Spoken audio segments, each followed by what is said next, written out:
नमस्कार दोस्तों, वीडियो में आप सभी का स्वागत है। आज के इस वीडियो में अपन बात करने वाले हैं RVNL लिमिटेड कंपनी के बारे में, जिसका फुल फॉर्म होता है रेल विकास निगम लिमिटेड। इस वीडियो में दोस्तों अपन इस कंपनी के बारे में लगभग सारी इंपॉर्टेंट चीज़ें जानेंगे, जैसे ये कंपनी काम क्या करती है, इस कंपनी का ग्राफ क्या कहता है, इस कंपनी का share holding pattern, financial trend, financial ratios क्या कहते हैं, एंड फाइनली सारी चीज़ें जानने के बाद अपन इस निष्कर्ष पर भी पहुंचने की कोशिश करेंगे कि इस कंपनी में इन्वेस्ट करना क्या आप लोगों के लिए सही ऑप्शन हो सकता है या फिर नहीं। तो दोस्तों, इस कंपनी की स्थापना 2003 में by the government of India के द्वारा की गई थी। ये कंपनी बेसिकली इंप्लीमेंट करती है बहुत प्रकार के रेल इंफ्रास्ट्रक्चर प्रोजेक्ट जो कि असाइन किए जाते हैं मिनिस्ट्री ऑफ रेलवेज के द्वारा। ये कंपनी रेलवे ट्रैक्स की डबलिंग का काम करती है, गेज कन्वर्जन का काम करती है, न्यू लाइंस बिछाने का भी काम करती है, रेलवे इलेक्ट्रिफिकेशन का काम भी इसी कंपनी के द्वारा किया जाता है। इसके अलावा अगर कोई मेजर ब्रिजेस बनाने हो तो भी इस कंपनी के द्वारा बना दिए जाते हैं। वर्कशॉप भी ये कंपनी कराती है। इसके अलावा फ्रेट से जो रेवेन्यू आता है उसको भी रेलवेज के साथ में साझा करती है under the concession agreement with ministry of railways. इस कंपनी के अगर रेवेन्यू की बात करें तो नॉन मेट्रो प्रोजेक्ट से इस कंपनी का लगभग 86% रेवेन्यू आता है। मेट्रो प्रोजेक्ट से इस कंपनी का लगभग 7% के आसपास रेवेन्यू आता है। उसके अलावा बाकी रेवेन्यू अदर प्रोजेक्ट से आता है। इस कंपनी की सेल्स ग्रोथ लगातार पिछले 4-5 सालों से बढ़ती हुई देखने को मिली है। साथ ही साथ इस कंपनी की जो प्रॉफिट ग्रोथ है ना, उसमें भी एक कंसिस्टेंसी देखने को मिली है। अगर दोस्तों रिटर्न ऑन इक्विटी देखो तो वो भी पिछले 4-5 सालों में लगातार बढ़ती जा रही है एंड ROCE भी पिछले 4 सालों में लगातार बढ़ रही है। दोस्तों, ROCE बेसिकली यही चीज बता रहा होता है कि अगर कंपनी 100 रुपए खर्च कर रही है तो 100 रुपए पर कितना रिटर्न बना पा रही है। तो बेसिकली कंपनी 100 रुपए खर्च करके आज की डेट में लगभग 117 रुपए बना पा रही है, जो कि ऑफकोर्स काफी ठीक है। बट इस कंपनी के पास अगर कैश देखोगे तो वो 1809 करोड़ के आसपास है। वहीं डेट देखोगे इस कंपनी पर तो वो लगभग 6430 करोड़ के आसपास है, जो कि ऑफकोर्स थोड़ा सा नेगेटिव साइन है। वहीं अगर डेट टू इक्विटी देखेंगे आप तो 0.99 मतलब 1 के आसपास कंपनी का डेट टू इक्विटी पहुंच चुका है, जो कि ऑफकोर्स बहुत अच्छा रेशियो नहीं है। इसके अलावा दोस्तों RVNL कंपनी का PE और PB देखेंगे तो PE 40 के आसपास है, जबकि PB price to book value ratio लगभग 7.51 के आसपास है। PB थोड़ा सा ज़्यादा है,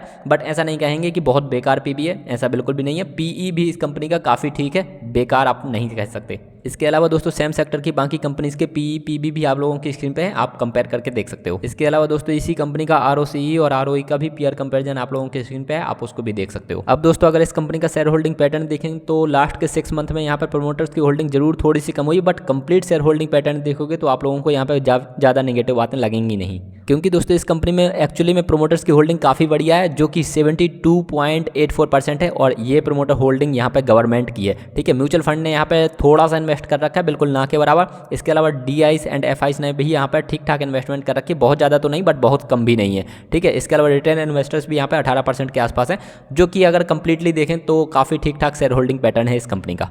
अब दोस्तों इस कंपनी की सबसे इंपॉर्टेंट चीज़ देखते हैं, वो है फाइनेंशियल ट्रेंड। तो पिछले 4 सालों में लगातार इस कंपनी ने अपने रेवेन्यू में ग्रोथ दिखाई है, और पिछले लगातार 4 सालों में इस कंपनी ने प्रॉफिट बुक किया है, मतलब लॉस बिल्कुल भी बुक नहीं किया। 4 सालों में प्रॉफिट बुक किया है और प्रॉफिट में भी ग्रोथ दिखाई है। साल दर साल इस कंपनी का प्रॉफिट भी बढ़ता गया है। आज जब दोस्तों अपन इस वाले वीडियो को क्रिएट कर रहे हैं तो इस कंपनी का करेंट प्राइस चल रहा है 269 रुपीज़ एंड मार्केट कैपिटलाइजेशन आज की डेट में कंपनी का है वो है 56,000 करोड़ के आसपास।